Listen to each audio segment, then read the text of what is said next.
8.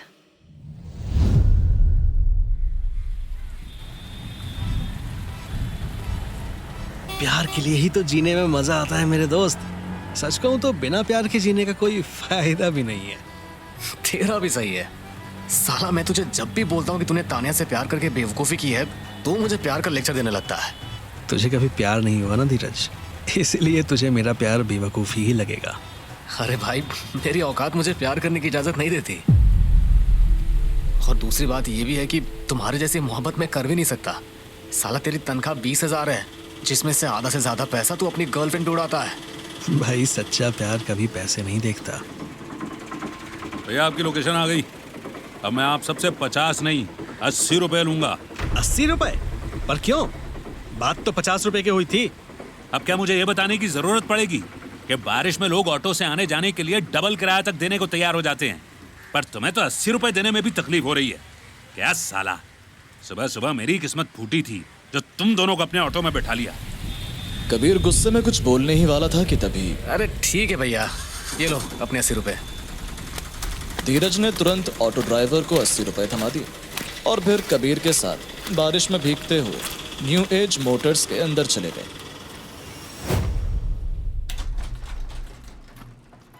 ये वही जगह है जहां दोनों काम करते हैं। आ गए तुम दोनों? मुझे तो लगा था कि दोनों नवाबजादे आज छुट्टी पे हैं। ये आवाज किसी और की नहीं बल्कि न्यू एज मोटर्स के मालिक सूरज पांडे की थी। अरे चुप क्यों हो दोनों? बोलो, आज इतना लेट क्यों आए? सर वो बाहर बारिश ज्यादा हो रही थी और टाइम पर हमें ऑटो भी नहीं मिला था, इसलिए हम लेट हो गए सर। तो मैं क्या करूं? हाँ, क्या करूं बोल? साला टाइम पर आने का पैसा मिलता है तुम दोनों को, अपना रोना सुनाने का नहीं।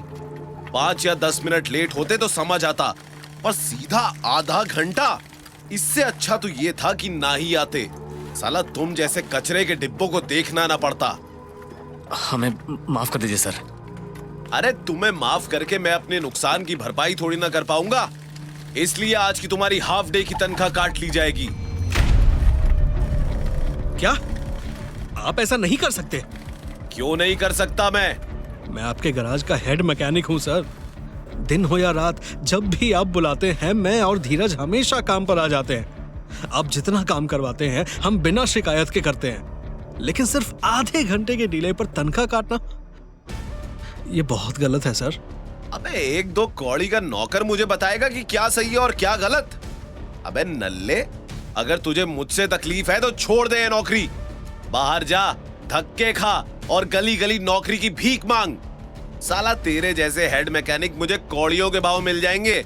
ये सुनकर कबीर गुस्से में कुछ बोलने ही वाला था कि तभी सर आपका फैसला बिल्कुल ठीक है, हम आगे से हमेशा टाइम पर आएंगे। आपको हमारी तरफ से कभी भी कोई तकलीफ नहीं होगी। तकलीफ मुझे नहीं तुम दोनों को होगी अगर अगली बार वक्त पर नहीं आए। अब जाओ और उस जैगवार के इंजन को ठीक करो, और हाँ, जब सब सही हो जाए तो आज ही गाड़ी को तनवीर शेखावत के ऑफिस में डिलीवर कर देना। अपनी बात कहकर सूरज गुस्से से अपने ऑफिस की तरफ चला गया। ठीक उसी वक्त कबीर ने जब अपने आसपास काम कर रहे वर्कर्स को देखा तो उसे उनकी आंखों में अपने लिए सिर्फ बेइज्जती और तंज भरी मुस्कान नजर आई। कबीर, यहाँ लोग दूसरों के दर्द पे हंसते हैं, समझने की कोशिश नहीं करते हैं। इसलिए उनकी तरफ देखना बंद कर, वरना हर नजर में तुझे अपने लिए सिर्फ अपमान ही नजर आएगा। सच ही कहा है किसी ने कि गरीबी की आवाज इतनी धीमी होती है कि जब तक कोई सुनता है तब तक या तो आवाज मर चुकी होती है या फिर चुप हो जाती है। न जाने मेरे नसीब में भगवान ने क्या लिखा है। धीरज, मैं ऐसे घुट घुट के नहीं जी सकता। मैं नहीं जी सकता। कबीर, ऐसी बातें करने से कुछ भी नहीं होगा। खुद को संभाल और अपने काम पर ध्यान दे। और वैसे भी यार, अगर तू मर गया तो तानिया का क्या होगा? उसे कुछ नहीं होगा, मैं उसके साथ रहूंगा हमेशा। इसके बाद कबीर ने धीरज से कुछ देर तक तानिया की तारीफ की। जब 10 मिनट गुजर गए तो उसके बाद कबीर ने जैगवार को ठीक करना शुरू कर दिया। और फिर आधे घंटे बाद धीरज भाई, गाड़ी तो एकदम सही हो गई है, प्लीज आप जाकर डिलीवर कर दो। अरे नहीं, मैं नहीं जा सकता यार, मुझे अभी बहुत काम है। आज तू चला जा। पर मेरे दूसरे काम। अरे ज्यादा मत सोच, अपना काम करने के बाद तेरे बचे हुए काम भी मैं संभालूंगा। पक्का? हाँ बिल्कुल पक्का।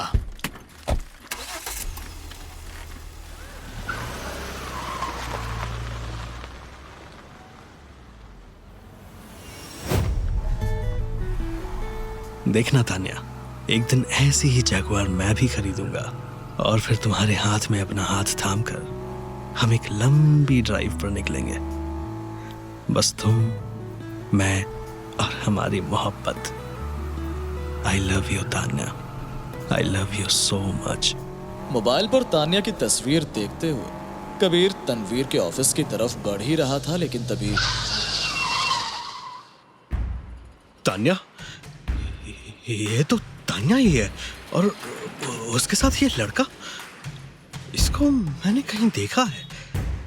कबीर ने देखा कि तान्या एक लड़के के हाथ में अपना हाथ थामे शहर के सबसे महंगे रेस्टोरेंट के अंदर जा रही थी।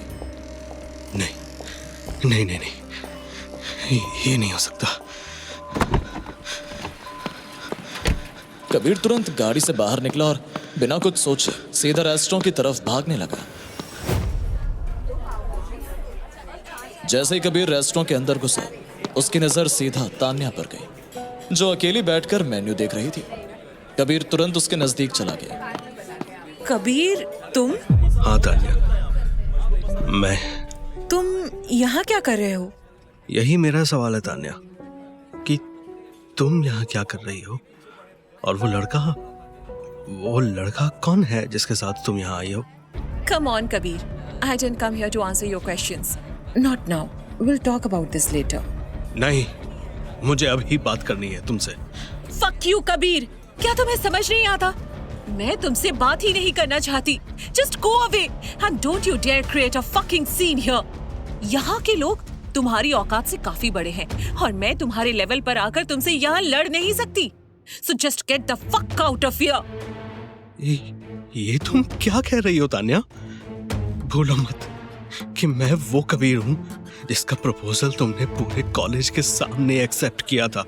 बेवकूफ थी मैं, बहुत बड़ी बेवकूफ। तुम्हारी बातों में आके मैंने अपनी जिंदगी की सबसे बड़ी गलती कर दी थी कबीर। अगर मुझे उस वक्त पता होता कि तुम जैसा कॉलेज का टॉपर लाइफ में सबसे बड़ा लूजर निकलेगा, तो मैं तुम्हारे पास आती भी ना।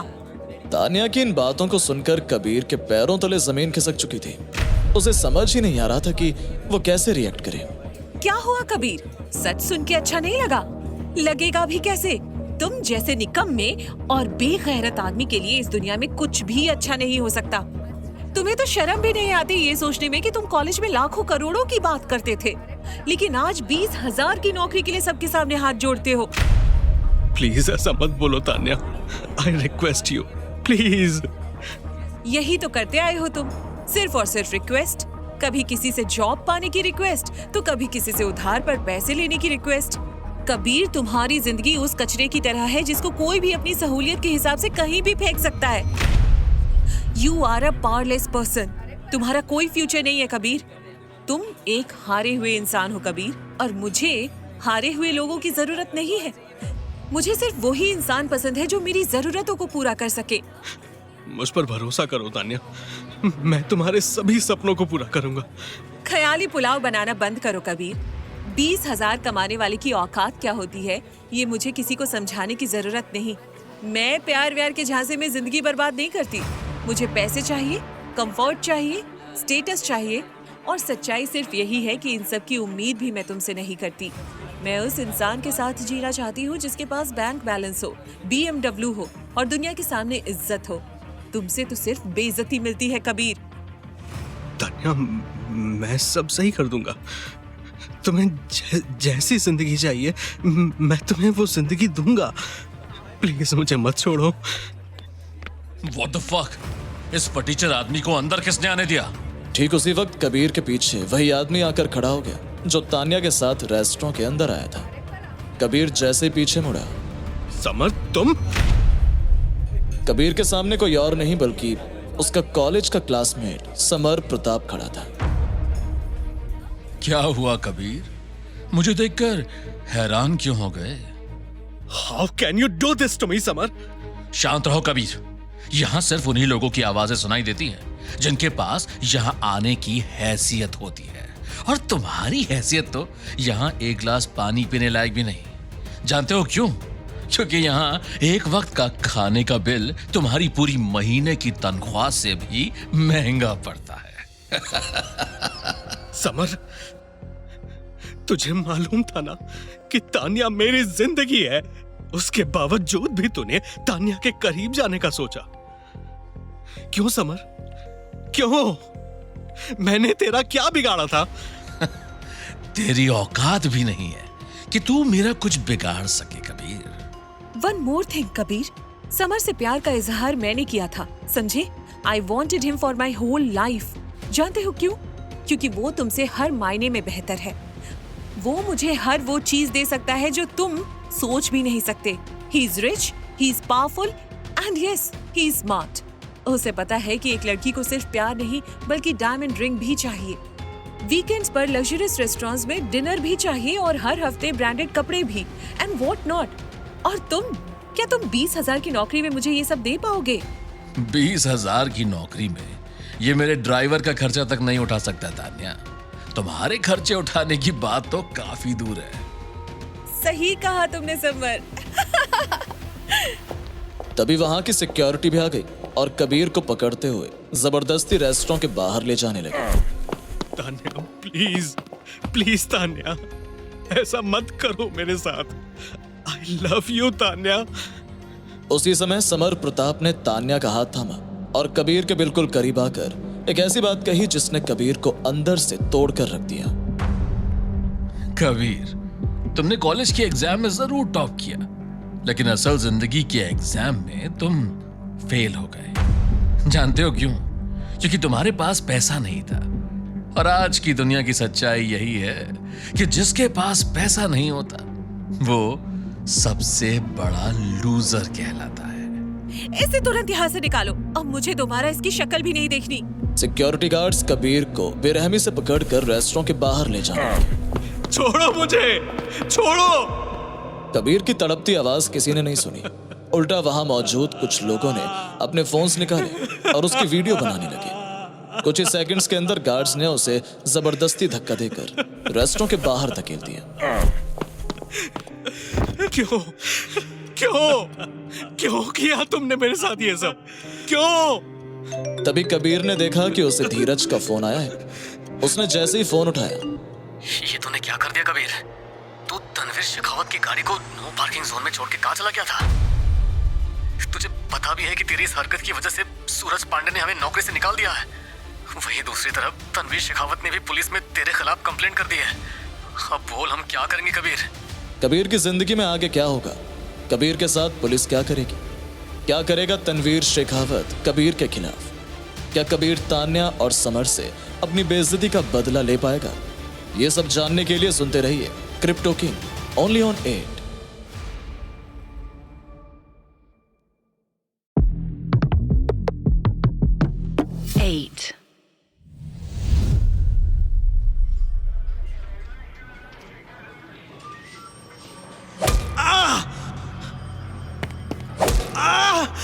प्लीज और मत मारो कबीर को, प्लीज उसे छोड़ दो। कोई चुप कराओ इसे। कितनी बार बोला साहब इसको कि जब दोस्त की पिटाई हो रही हो तो अपने मुंह से शहनाई मत बजा, लेकिन साला है कि समझता ही नहीं। बोलो तो एक बार इसके पिछवाड़े में भी डंडा डालकर हिलाऊं, क्या पता उसके बाद चुप हो जाए। अरे छोड़ना, गरीबी का डंडा तो वैसे भी इसके पिछवाड़े में घुस चुका है, और कितना डालेगा बेचारे में। वैसे भी तनवीर साहब ने इसको नहीं बल्कि इसके आशिक दोस्त को बजाने के लिए कहा है। प्लीज, प्लीज मुझे छोड़ दो। देख भाई, ऐसा तड़पा तड़पा के मारने में मुझे भी कोई मजा नहीं आ रहा है, लेकिन क्या करूं, पैसे आए तो मुझे भी झुकना पड़ रहा है। अगर तनवीर साहब तुझे जेल में लाके तेरी ठुकाई करने के लिए 5 लाख न देते तो मैं तुझे क्यों मारता? साला पैसा बीच में आ गया तो अब तुझे मारना पड़ रहा है। अगर तेरे पास 5 लाख से ज्यादा हैं तो बोल भाई, मैं अभी मारना बंद कर देता हूं। बोल, है क्या तेरे पास 5 लाख? कबीर कुछ भी ना बोल पाया। गरीबी ने उसके मुंह को सिल दिया था। ठीक उसी वक्त पूरे पुलिस स्टेशन में एक बुलंद आवाज गूंज उठी। बस करो पुलिस ऑफिसर्स, दोनों के लिए इतना काफी है। तनवीर साहब, आप? पुलिस स्टेशन में मौजूद सभी लोगों की निगाहें 30 साल के तनवीर शेखावत पर टिक चुकी थी। उसकी शर्ट से उसके 6 पैक एब्स उभर कर नजर आ रहे थे। ग्रे कोट और पैंट में वो काफी ज्यादा स्मार्ट लग रहा था।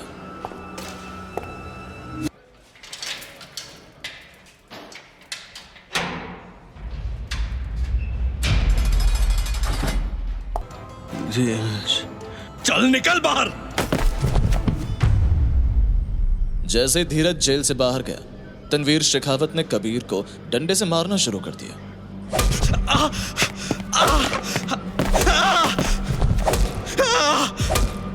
मुझे माफ कर। ये दर्द तुझे जीवन भर याद रहेगा। डंडा फेंकते ही तनवीर नीचे बैठा और कबीर को जहां जहां चोट लगी थी उसे मुस्कुराते हुए देखने लगा। पहले सुनता था कि अमीर की मार जब गरीब को पड़ती है तो शरीर कांप उठता है। आज देख भी रहा हूं। मुझे माफ कर। तू मुझसे माफी मत मांग, क्योंकि सच कहूं तो मैं तेरे खिलाफ कोई कंप्लेंट भी ना करता, लेकिन समर प्रताप ने मुझे ये करने पर मजबूर कर दिया।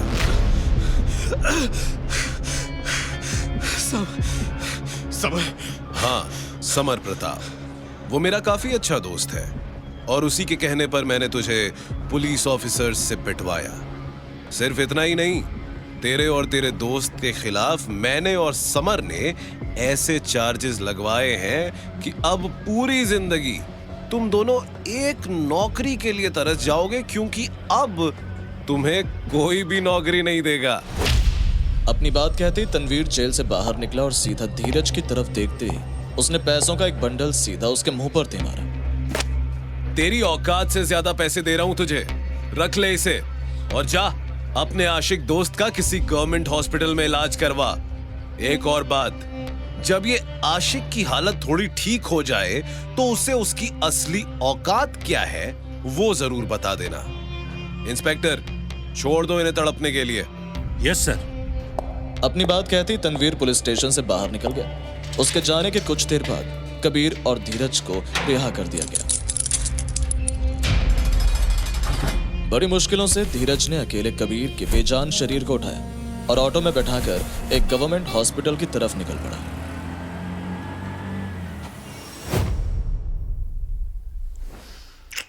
तुम कितनी खूबसूरत हो।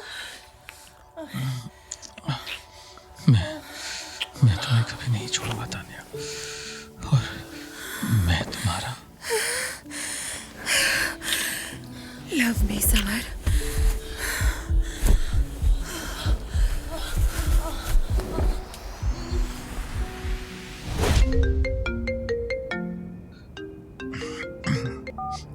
हेलो। तुम्हारा काम हो गया है। इसके बाद तनवीर ने समर को पुलिस स्टेशन के अंदर हुई हर एक बात बताई, और जो कि फोन स्पीकर पर था तो तानिया भी सब कुछ जान पा रही थी। Perfect, this is what I wanted to hear. Thank you Tanveer. No need to say thank you Summer, तुमने मेरी बहुत मदद की है और उसके आगे ये तो कुछ नहीं है। ए, लिसन, मुझे एक कॉल आ रही है, मैं बाद में बात करता हूँ। बाय। तुम्हें कबीर और उसके दोस्त को जेल में ही रखना चाहिए था। कम से कम वहां उन्हें मुफ्त की रोटी तो मिलती। जो जिंदा रहकर भी कुछ नहीं कर सकते, उनके लिए यह दुनिया ही जेल बन जाती है। और वैसे भी जेल में रखकर मैं कबीर का घमंड नहीं तोड़ पाता। घमंड? मैं कुछ समझी नहीं। जेल के अंदर कबीर को एहसास होता कि वो चाह के भी कुछ नहीं कर सकता, लेकिन अब जब वो नौकरी के लिए धक्के खाएगा और भूख जब उसे अपनी जान लेने पर मजबूर करेगी, तब मैं देखूंगा उस हीरो का घमंड चूर चूर होते हुए, जो कॉलेज में गरीबों को रोटी खिलाने की बात करता था, मगर आज खुद रोटी का मोहताज बन गया है। Wow, I am impressed. ये कहते ही तान्या ने तुरंत समर को गले लगाया और फिर दोनों बेड पर लेट गए। वहीं दूसरी तरफ कबीर एक ऐसे आईसीयू वार्ड में लेटा हुआ है जहां पहले से ही 40 से ज्यादा पेशेंट्स हैं। डॉक्टर साहब, आपने मेरे दोस्त को देखा? ठीक हो जाएगा ना वो? कौन है भाई तुम्हारा दोस्त, और बेड कौन सा है उसका? धीरज ने तुरंत कबीर के बेड की तरफ इशारा किया। वो साहब, वो अच्छा वो, उसे तो काफी चोट आई है। पहली बात, दोनों टांगों और हाथ में काफी ज्यादा चोट लगी है। कुछ छोटे फ्रैक्चर्स है, लेकिन टेंशन की बात नहीं है। आज रात तक वो बिल्कुल स्टेबल हो जाएगा। 2 दिन बाद मैं उसको डिस्चार्ज कर दूंगा। घर पे उसका इलाज सही से करना तुम। हाँ, घर? आप इतनी जल्दी डिस्चार्ज क्यों करोगे? भाई, हॉस्पिटल का दामाद तो नहीं है ये आदमी कि इसकी सेवा करेंगे। भूल मत, ये गवर्नमेंट हॉस्पिटल है। यहाँ पर तुम्हारे दोस्त को बेड मिल गया, यही बहुत बड़ी बात है। शुक्र मनाओ, जमीन पर उसका इलाज शुरू नहीं हुआ। सर प्लीज, ऐसा मत कीजिए सर, प्लीज। मेरे पीछे मत पड़। जब एक बार बोल दिया तुझे समझ नहीं आता क्या? अरे इतनी अपने दोस्त की परवाह है तो चला जा किसी प्राइवेट हॉस्पिटल में। यहाँ क्यों लेकर आया है? धीरज आगे कुछ भी ना बोल पाया। ठीक उसी वक्त डॉक्टर भी वहां से चला गया। सबसे अपनी नजरें छुपाते हुए धीरज कबीर के पास आकर बैठ गया। मुझे माफ कर दे कबीर। मैं तेरे लिए कुछ भी नहीं कर पा रहा हूँ। मुझे माफ कर दे। कबीर कोई जवाब नहीं दे पा रहा था, लेकिन उसकी आंखों से आंसू लगातार बह रहे थे। सिर्फ धीरज की आवाज ही नहीं, कबीर के दिमाग में तान्या और समर की हंसी भी गूंज रही थी। तान्या जो उसे और ज्यादा बेचैन कर रही थी। तान्या का नाम जैसे कबीर की जुबान पर चिपक गया हो। तान्या। धीरे धीरे वक्त बीतता गया। दिन से रात हुई, रात से दोबारा दिन, लेकिन कबीर के मुंह से तान्या का नाम नहीं हट पा रहा था। तान्या। 2 दिन बाद कबीर को हॉस्पिटल से डिस्चार्ज कर दिया गया। आ गया भाई तुम्हारी लोकेशन। भैया, थोड़ा मेरी मदद करोगे? हाँ, कर देता हूँ भाई। ऑटो ड्राइवर की मदद से धीरज ने कबीर को ऑटो से निकाला और फिर उसे घर ले गया। कबीर, अभी बेड पर रेस्ट कर। मैं तेरी सभी मेडिसिन लेकर आता हूँ। दवाइयां खरीदकर धीरज जब वापस आया तो उसके होश उड़ गए। कबीर कहाँ गया? कहाँ है तू भाई? घर के अंदर कबीर नहीं था। धीरज ने तुरंत चारों तरफ देखना शुरू कर दिया और फिर उसे किचन की खिड़की से कबीर कहीं जाते हुए नजर आया। कहाँ जा रहा है ये? कबीर रुको! इससे पहले कि धीरज आगे कुछ बोलता, उसने देखा कि कबीर एक बहुत ही बड़े बिलबोर्ड के आगे खड़ा हो गया। उस बिलबोर्ड पर देश के सबसे बड़े बिजनेसमैन की फोटो बनी हुई थी और साथ में लिखा था, लग्जरी, पावर, सक्सेस ऑलवेज। धीरज कबीर के पास जाकर खड़ा हो गया। तू ऐसी हालत में यहाँ क्यों आया है? चल यहाँ से।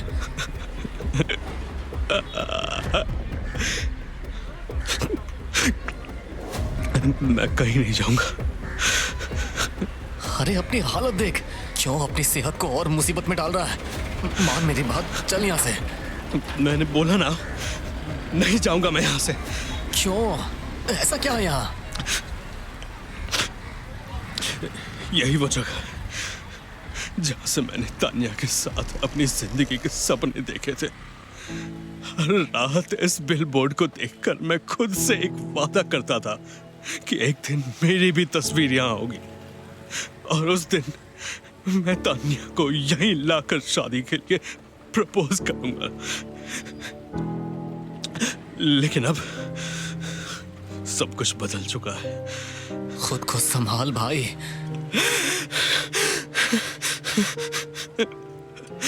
हाँ, मैं ठीक हूं।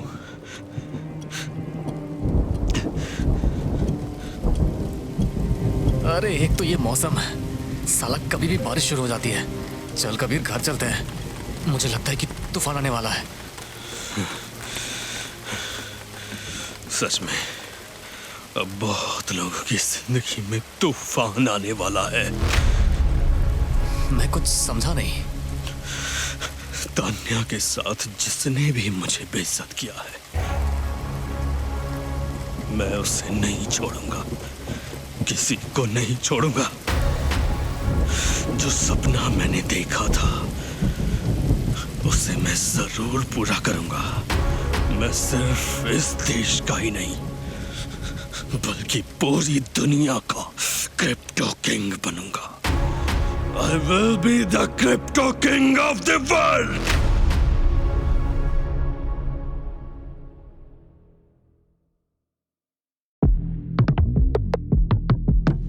Eight.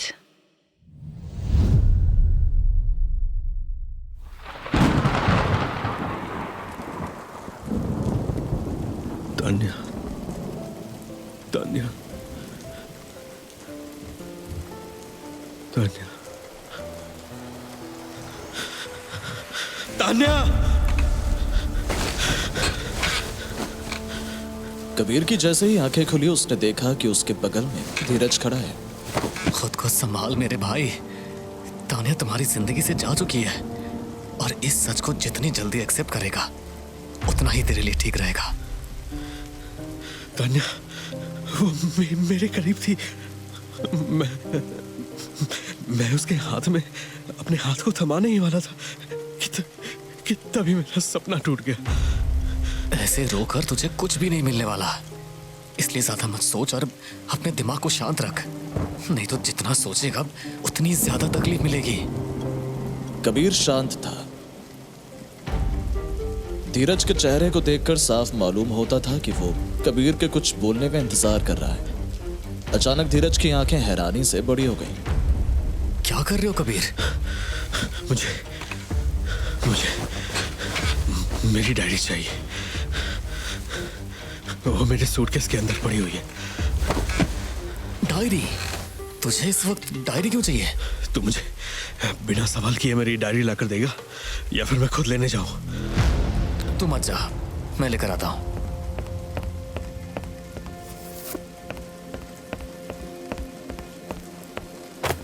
थैंक यू धीरज। धीरज ने जैसे ही कबीर को डायरी पकड़ाई, कबीर उसे खोलकर नंबर्स काउंट करने लगा।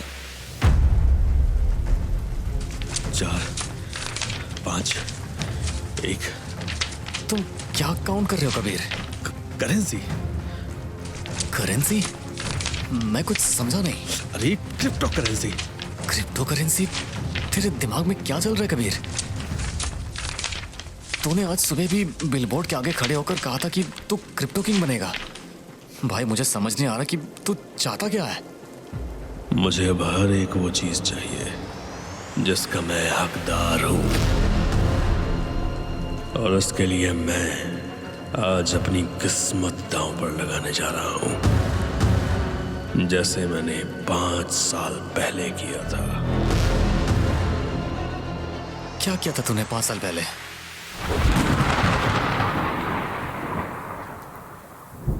साल था 2021।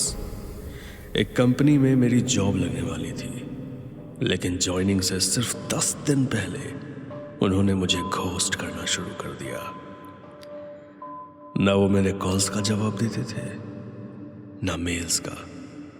और फिर एक दिन एचआर हेड ने कॉल करके कह दिया कि कंपनी में कुछ डायनेमिक चेंजेस हुए हैं, इसलिए मुझे जॉब ज्वाइन करने की जरूरत नहीं है। जिस वक्त एचआर का कॉल आया था उस वक्त मैं चाय की टपरी पर बैठा था।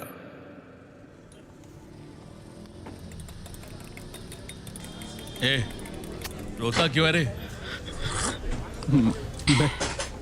मैं ठीक हूँ। हाँ तो क्या गर्लफ्रेंड भाग गई क्या? नहीं, वो मुझे नहीं छोड़ सकती। हाँ तो किसी की मैयत में आया है क्या कि रो रहा था? मेरी जॉब चली गई।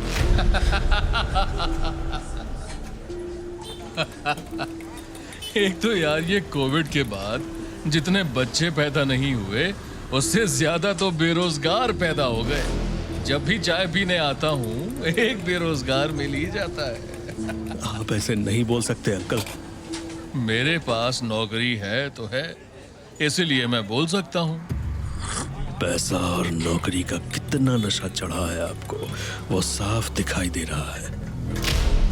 ये सुनने के बाद कबीर आगे कुछ भी न बोल पाया। वो अपनी जगह पर अपने गुस्से को चाय की हर चुस्की के साथ खत्म कर रहा था। तभी आज मैं आपको क्रिप्टो करेंसी के बारे में बताने वाला हूँ। क्या आप तैयार हैं जानने के लिए? ये तो पहली बार था जब मैंने क्रिप्टो करेंसी के बारे में सुना था। जब तक YouTube वीडियो चलती रही, मैंने क्रिप्टो करेंसी के बारे में सब जाना, जो कि मैं अपने टूटे हुए फोन को ज्यादा देर इस्तेमाल नहीं करता था।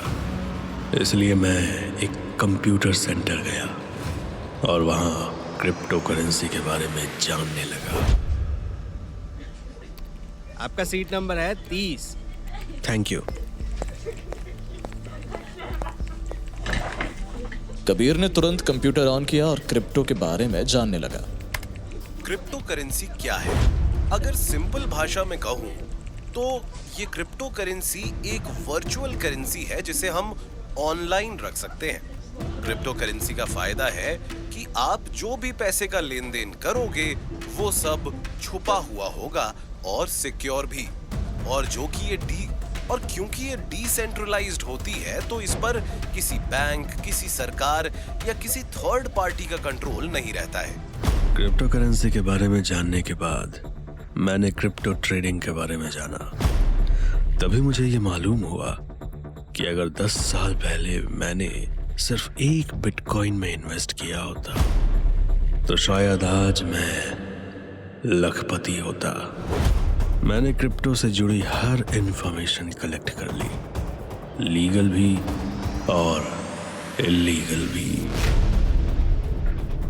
फिर एक दिन मैंने ट्रॉन नाम के क्रिप्टो करेंसी पर 4000 इन्वेस्ट कर दिए। कबीर की बताई बातों को सुनकर धीरज एकदम सन्न खड़ा था। उसे समझ नहीं आ रहा था कि वो क्या बोले। क्या हुआ धीरज, तुम किस सोच में पड़ गए? कबीर, जितना मैं जानता हूँ कि जैसी हालत तुम्हारी थी, तुम इतनी जल्दी 4000 रुपए का इंतजाम नहीं कर सकते। तो मैं यही सोच रहा था कि अचानक से तुम्हें 4000 रुपए कहाँ से मिले? मैंने 4000 रुपए का इंतजाम अपना मोबाइल फोन बेचकर किया था। Mobile phone? अपने घड़ी को? मैंने फैसला बना लिया है धीरज। ये सुनकर धीरज समझ चुका था कि अब कबीर को समझाने का कोई फायदा नहीं। तभी अचानक धीरज, जरा देखना कि इतनी रात को मुझे किसने कॉल किया है। हाँ, अभी देखता हूँ। धीरज ने जैसे ही फोन की स्क्रीन पर देखा, उसके होश उड़ गए। कबीर, तुम्हें तान्या ने कॉल किया है? तान्या? वो मुझे क्यों कॉल कर रही है?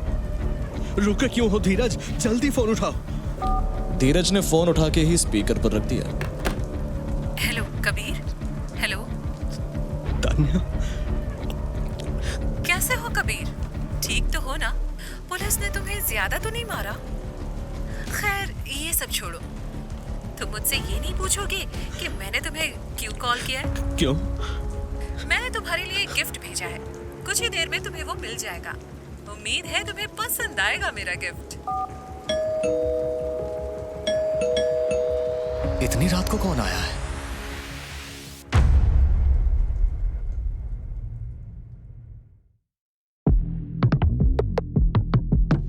Eight.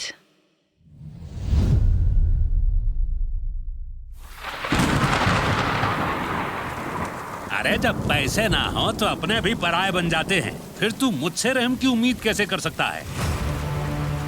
तू तो मेरे लिए सिर्फ किराएदार है। देखिए, आपको हम पहले ही इस महीने का रेंट दे चुके हैं। अब अचानक से आप हमसे अगले 2 महीने का रेंट मांग रहे हो। बताओ, हम कहाँ से ला कर दें?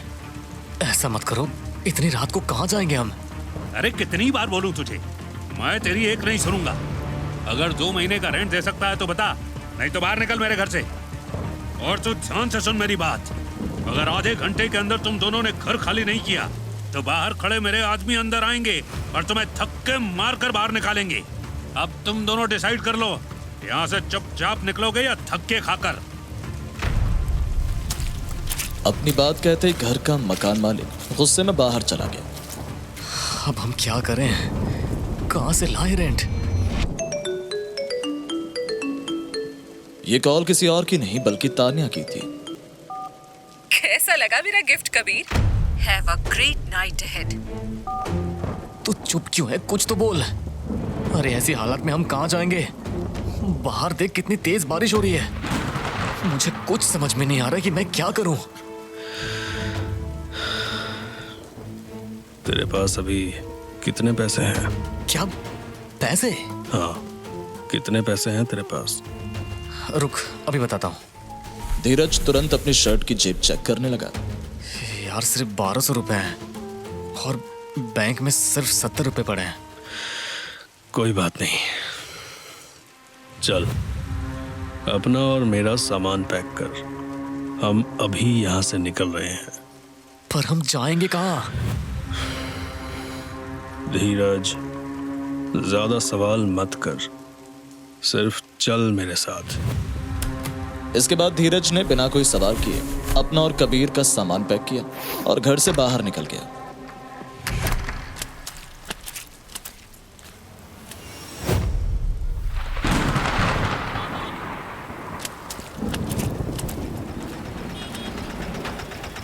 रिक्शा, कहाँ जाना है? भैया रेलवे स्टेशन चलना है। वहां तक जाने के लिए 200 रुपया लगेगा। हाँ ठीक है, चलेगा। 200 रुपए बहुत ज्यादा है। कोई बात नहीं भाई, मेरे पास 300 रुपए पड़े हैं, मैं दे दूंगा। इसके बाद कबीर और धीरज ऑटो रिक्शा में बैठे और रेलवे स्टेशन के लिए निकल पड़े। वैसे हम रेलवे स्टेशन क्यों जा रहे हैं? क्योंकि हमें वहां पर कमरों के साथ साथ खाना भी सस्ता मिल जाएगा।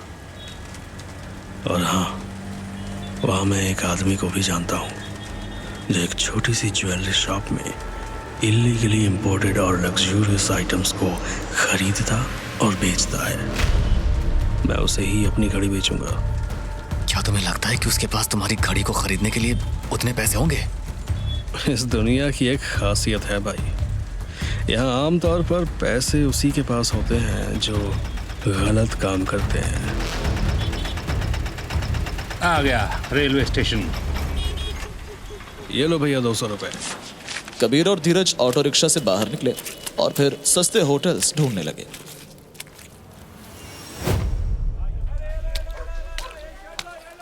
ये होटल वाला 500 रुपए में कमरा देने को मान गया है। मैं एक दिन के लिए करवा लेता हूँ। नहीं, एक दिन के लिए नहीं, 2 दिन के लिए बुक करवाओ। क्या 2 दिन के लिए? पर क्यों? भाई तुझे समझ में आ रहा है ना कि अगर हमने 2 दिन के लिए होटल बुक किया तो हमारे पास सिर्फ 200 रुपए बचेंगे। हम 200 रुपए में कैसे अपना गुजारा करेंगे? जो कल होगा उसकी फिक्र करके तुम अभी अपने दिमाग को मत खराब करो। मुझे काफी अच्छे से पता है कि मैं क्या कर रहा हूँ। और वैसे भी कल जब मैं अपनी घड़ी बेचूंगा तो उसमें से कुछ पैसे अपने पर्सनल यूज के लिए भी निकाल लूंगा। इसलिए अब जाओ और 2 दिनों के लिए कमरा ले लो। ठीक है। धीरज ने 2 दिन के लिए कमरा बुक करवा लिया। वही तू बेड पर सो जा, मैं जमीन पर सो जाऊंगा। नहीं, तुझे जमीन पर सोने की जरूरत नहीं है, तू भी बेड पर ही सोएगा। अरे मैं ठीक। बस और कुछ नहीं सुनना मुझे, मेरी परवाह मत करो, मैं ठीक हूँ। वैसे भी इतनी सारी दवाइयाँ दी हैं डॉक्टर ने, मैं ठीक हो ही जाऊंगा। रात के 3 बज चुके थे। कबीर और धीरज लेट चुके थे, तभी अचानक अरे नहीं, ये लाइट को भी अभी जाना था। रिसेप्शन पर फोन लगाकर पूछता हूँ कि कब तक आएगी लाइट। यार मेरा फोन कहाँ है? इतने अंधेरे में मुझे कुछ दिखाई नहीं दे रहा। सो जा, इस वक्त रिसेप्शन से कोई भी नहीं आने वाला। अरे यार अब क्या करूं? अपनी नींद आने का इंतजार करो और क्या। वक्त अपनी रफ्तार में चलता रहा। कुछ देर बाद कबीर को एहसास हुआ कि धीरज सो चुका है। कबीर ने भी सोने की कोशिश की लेकिन वो सो नहीं पाया। फिर जब सुबह के 10 बजे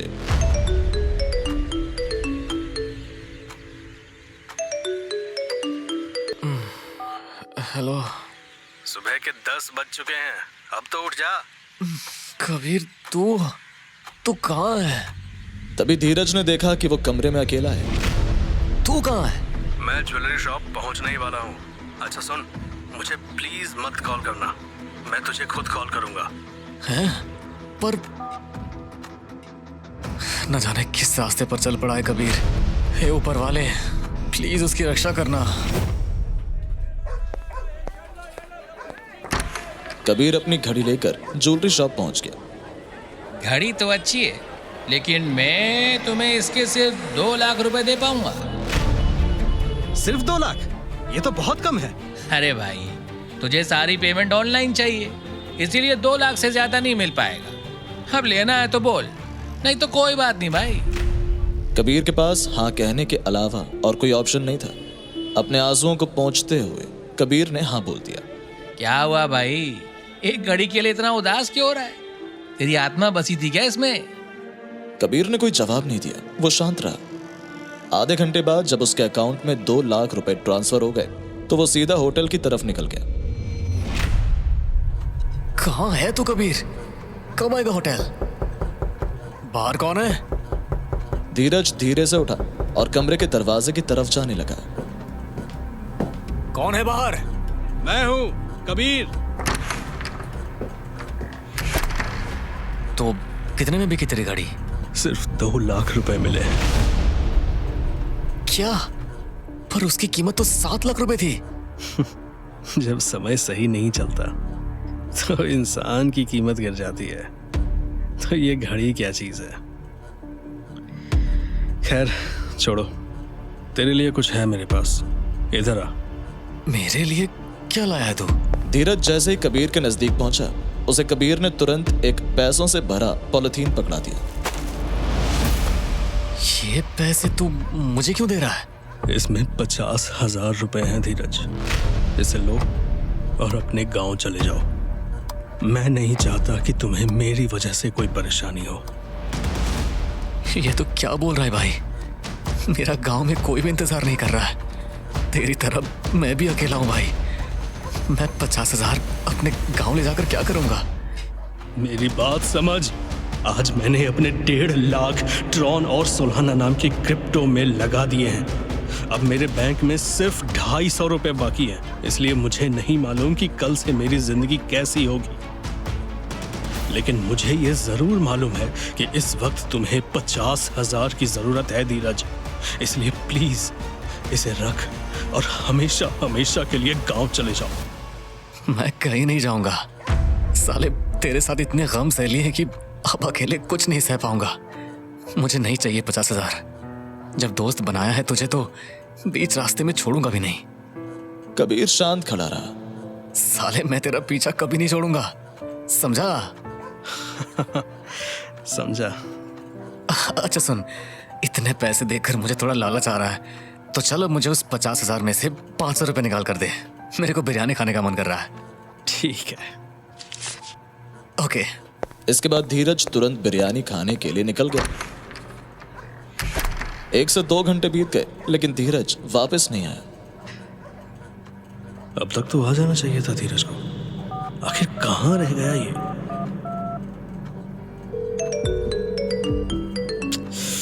अरे नहीं, अपना फोन तो यहीं भूल गया है धीरज। अब क्या करूं?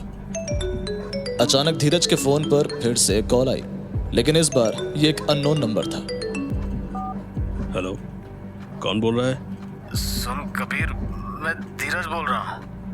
मैंने तुझे फोन इसलिए किया है कि तू ज्यादा मेरी परवाह मत करना। मैं कुछ देर में होटल पहुंच जाऊंगा। धीरज की आवाज सुनकर कबीर को लगा जैसे धीरज ने दारू पी रखी हो। तूने आज फिर से दारू पी है? आज तो रुक जाता भाई। अरे सॉरी भाई। अच्छा सुन ना, मैं तुझे शाम को मिलूंगा। अभी यहाँ मजे करने दे भाई। हमेशा तुझे दारू रोक लेती है धीरज, हमेशा। कबीर ने फिर फोन साइड पर रखा और अपनी डायरी को ध्यान से पढ़ने लगा। वो इतनी गहराई से सब पढ़ रहा था कि उसे पता ही नहीं चला कि शाम के 7 बज चुके हैं। लगता है धीरज आ गया। कबीर ने जैसे ही दरवाजा खोला, उसे शराब की तेज बदबू आई। तूने कितनी दारू पी है? मुझे किसी भी बात का कोई जवाब नहीं देना है, क्योंकि मुझे बहुत नींद आ रही है। मुझे सुकून की नींद सोनी है। कबीर को मालूम था कि इस वक्त कुछ कहना बेकार है, इसलिए उसने चुपचाप धीरज को बेड पर लेटने में मदद की। और जैसे ही वो जाने लगा, धीरज ने उसका हाथ पकड़ लिया। सुन मेरे भाई, मैं तुझसे एक सवाल करना चाहता हूँ, और वो ये कि अगर तुम अपनी बाजी हार गए, तुम्हारे क्रिप्टो की वजह से तुम्हें लॉस हो गया, तो फिर क्या होगा? क्या करोगे तुम? नौकरी कैसे मिलेगी?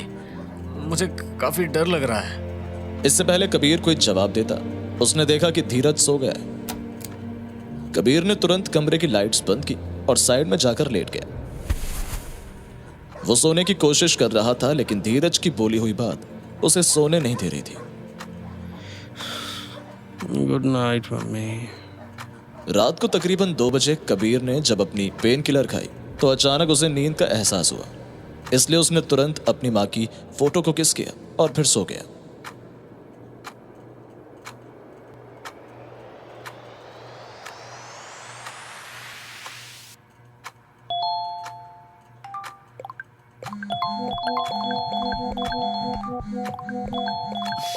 कबीर अपने फोन को म्यूट पर रख यार, नींद खराब हो रही है। पता नहीं कौन तुझे इतनी रात को मैसेज भेज रहा है। एक मिनट। नींद में डूबे कबीर ने खुद को संभाला और जैसे ही फोन उठाकर उसे म्यूट करने ही वाला था कि तभी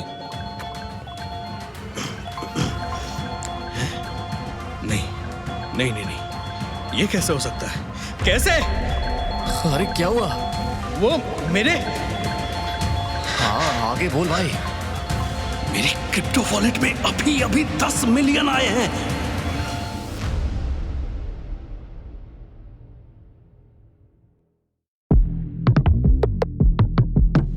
Eight. उनकी किस्मत अब बदल चुकी है। इस खबर को सुनकर कबीर शॉक्ड होकर अपनी जगह पर जम सा गया, जैसे उसके पैरों के नीचे से जमीन खींच ली गई हो। वो इतनी गहरी सोच में डूब चुका था कि उसे धीरज की आवाज भी नहीं सुनाई दे रही थी। तू ठीक है ना? ओए कबीर। मैं ठीक हूँ। हाँ तो ऐसे रोनी सूरत क्यों बनानी है फिर? अरे तू मिलियनियर बन चुका है, थोड़ा तो मुस्कुरा दे। अरे कोई तो रिएक्शन दे भाई।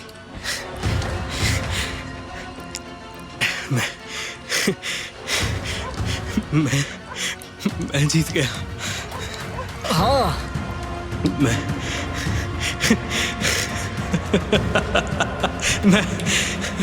मिलियनेयर बन गया।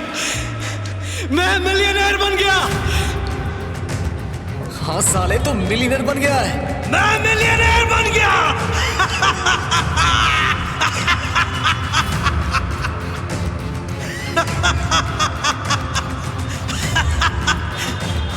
मैं मिलियनेयर बन गया।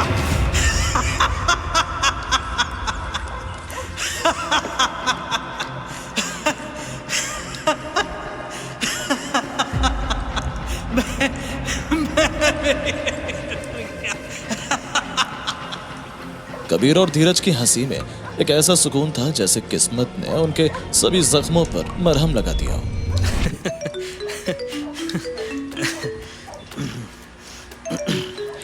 इतनी सुबह सुबह कौन कॉल कर रहा है तुझे? अरे होटल का रिसेप्शनिस्ट है भाई। अरे भैया, तुम्हारे सामने वाले कमरे से कंप्लेंट आई है कि तुम दोनों बहुत जोर जोर से हंस रहे हो। क्यों भाई, सुबह सुबह क्यों शोर कर रहे हो? अब अच्छा भैया सॉरी। वैसे तुम दोनों आज यहीं टिकोगे? नहीं, हम आज चेकआउट करेंगे। ठीक है। इतने में कबीर ने अपनी डायरी खोली और उसे ध्यान से पढ़ने लगा। इतने ध्यान से क्या पढ़ रहा है भाई? अरे हमने किस किस से उधार लिया है और हमारी कितने बिल्स पेंडिंग है, मैं वही पढ़ रहा हूँ। इसलिए अब कुछ देर शांत रहे और मुझे सब पढ़ने दे। चाय वाले के साथ 1000, ये राशन का 4200। अच्छा एक बात पूछूं? पेपर वाले का, हाँ बोल। तुझे अपने क्रिप्टो वॉलेट से अमाउंट को विड्रॉ करने में कोई प्रॉब्लम तो नहीं होगी? नहीं, मुझे कोई प्रॉब्लम नहीं होगी। ओके। अच्छा अब तो शांत रहे, मुझे हिसाब लगाने दे। ठीक है। 1 से 2 और 2 से 3 घंटे कब बीत गए कबीर को मालूम ही नहीं पड़ा। उठ जा भाई, सुबह के 10 बज चुके हैं। उठता हूँ यार। अरे जल्दी उठना यार, मुझे कहीं जाना है। कहाँ जाना है? सभी पेंडिंग बिल्स की पेमेंट करनी है और जहाँ जहाँ से उधार लिया है उसे चुकाने के लिए जा रहा हूँ। अच्छा। धीरज, एक बात कहनी थी तुझे। हाँ बोल। थैंक यू भाई, थैंक यू फॉर एवरीथिंग। चाहे जो भी सिचुएशन आई, तू मेरे साथ था हमेशा। मैं ये कभी नहीं भूलूंगा। हाँ चल ठीक है ना, ऐसी बातें करके रुलाएगा क्या मुझे? चल जा अब तू। और हाँ, मुझे फोन करके बता देना कि चेकआउट करने के बाद कहाँ मिलना है तुझे। ठीक है। ये कहकर कबीर जैसे ही कमरे के दरवाजे के करीब पहुंचा, अचानक उसे कुछ याद आया और वो तुरंत रुक गया। सुन। हाँ बोल, अब क्या हुआ? ये क्रिप्टो करेंसी का सीक्रेट किसी को भी नहीं पता चलना चाहिए। पर क्यों? क्योंकि मैं नहीं चाहता कि हम दोनों किसी की भी नजरों में आए, ना मीडिया की और ना ही गवर्नमेंट अथॉरिटीज की। इसलिए क्रिप्टो का ये राज सिर्फ हमारे बीच ही रहना चाहिए। तुम बिल्कुल भी टेंशन मत लो, ये राज हमारे बीच में ही रहेगा। धीरज का जवाब सुनते ही कबीर कमरे से बाहर निकला और तुरंत किसी को कॉल कर दिया। हेलो, कैसी हो तुम? मैं बिल्कुल ठीक हूँ कबीर, तुम बताओ आज अचानक कैसे याद किया? मुझे तुमसे एक काम है, तुम्हें मेरा एक काम करना होगा। हाँ क्यों नहीं, बोलो क्या काम है? मैं काम से जुड़ी सारी इन्फॉर्मेशन तुम्हें व्हाट्सएप कर रहा हूँ। ओके।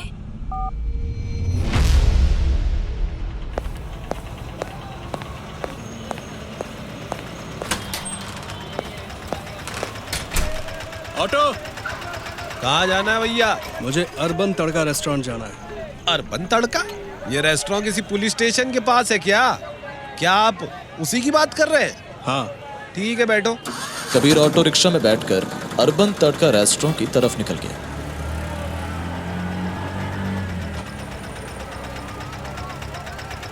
ये रहा आपका अर्बन तड़का। ये लो भैया। अरे भैया, खुले नहीं है। कोई बात नहीं भैया, आप रख लो।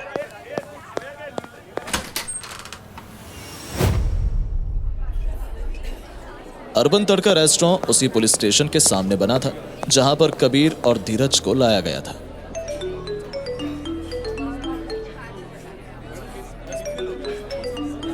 हाँ बोल भाई। भाई होटल चेकआउट करने का टाइम आ गया है, अब आगे कहाँ जाना है? कहाँ मिलेगा तू मुझे? तू मुझे रॉयल क्रेस्ट होटल में मिल। तेरे पहुंचने से पहले मैं वहां एक रूम बुक कर दूंगा। भाई रॉयल क्रेस्ट तो 5 स्टार होटल है ना? हाँ। अच्छा, अब मैं तुझसे आराम से बात करता हूँ। धीरज का फोन काटने के बाद कबीर अपनी निगाहें पुलिस स्टेशन की तरफ करके कॉफी पीने लगा। फिर 1 घंटे बाद रेस्टोरेंट के अंदर वही दोनों पुलिस ऑफिसर एंटर हुए जिन्होंने कबीर को बेरहमी से मारा था। साला कौन सी गाड़ी लूं यही नहीं समझ में आ रहा है। अरे सर, आप कोई भी गाली ले लो, मुझे मालूम है 4 या 5 महीने बाद आप उसे भी बेच दोगे। वैसे बात तो तेरी भी सही है। अरे ये डीजीपी साहब ने मुझे क्यों कॉल किया है? उठा लीजिए सर, जरूर कुछ इम्पोर्टेंट होगा। Good afternoon sir. क्या? पर क्यों सर? नहीं सर, प्लीज ऐसा मत कीजिए सर। Hello sir, please. क्या हुआ सर? सब ठीक तो है ना? इतना घबराए हुए क्यों हो? चुप क्यों हो सर? बोलो। हम दोनों को सस्पेंड कर दिया गया है। क्या? पर क्यों? ये किसने करवाया है? दोनों पुलिस ऑफिसर्स को ऐसे घबराए हुए देखकर कबीर के चेहरे पर एक हल्की सी मुस्कान आ गई। उसने तुरंत अपना फोन निकाला और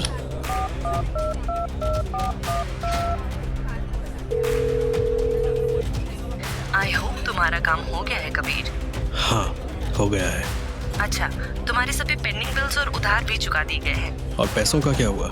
उसका भी इंतजाम हो गया है। मुझे पैसे कहाँ मिलेंगे? उसके लिए तुम्हें वेव मॉल की पार्किंग नंबर L6 में जाना होगा। वहाँ तुम्हें एक काली स्विफ्ट कार दिखेगी। उसके अंदर मेरा एक आदमी मिलेगा जो तुम्हें पैसे दे देगा। ठीक है। वैसे कबीर, मुझे पूछना तो नहीं चाहिए, लेकिन ये सब अच्छा यही होगा कि अभी मुझसे कुछ भी मत पूछो। सही वक्त आने पर मैं तुम्हें सब कुछ बता दूंगा। ठीक है Kabir, I trust you. Thank you Ishika. इसके बाद कबीर टैक्सी पकड़कर वेव मॉल के लिए निकल गया।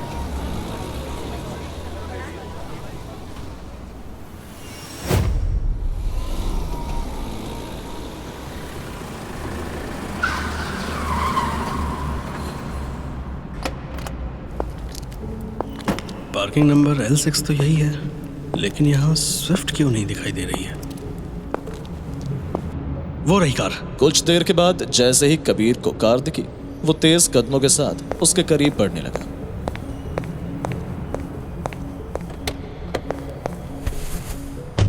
कबीर जैसे ही गाड़ी के अंदर बैठा, ये लो तुम्हारे 50 लाख रुपए, संभाल कर जरा, बैग काफी भारी है। हाँ थैंक यू। बैग खोल कर नहीं देखना चाहोगे? हाँ। कबीर ने जैसे ही पैसों से भरा बैग खोला, उसके हाथ कांपने लगे। उसने जिंदगी में कभी इतने पैसे न देखे थे और न छुए थे। अचानक उसके माथे से पसीना टपकने लगा। उसे नहीं समझ में आ रहा था कि वो कैसे रिएक्ट करे। उसका दिल खुश था, लेकिन उसका दिमाग कुछ और ही सोचने लगा। उसे चारों तरफ तान्या की आवाज सुनाई देने लगी।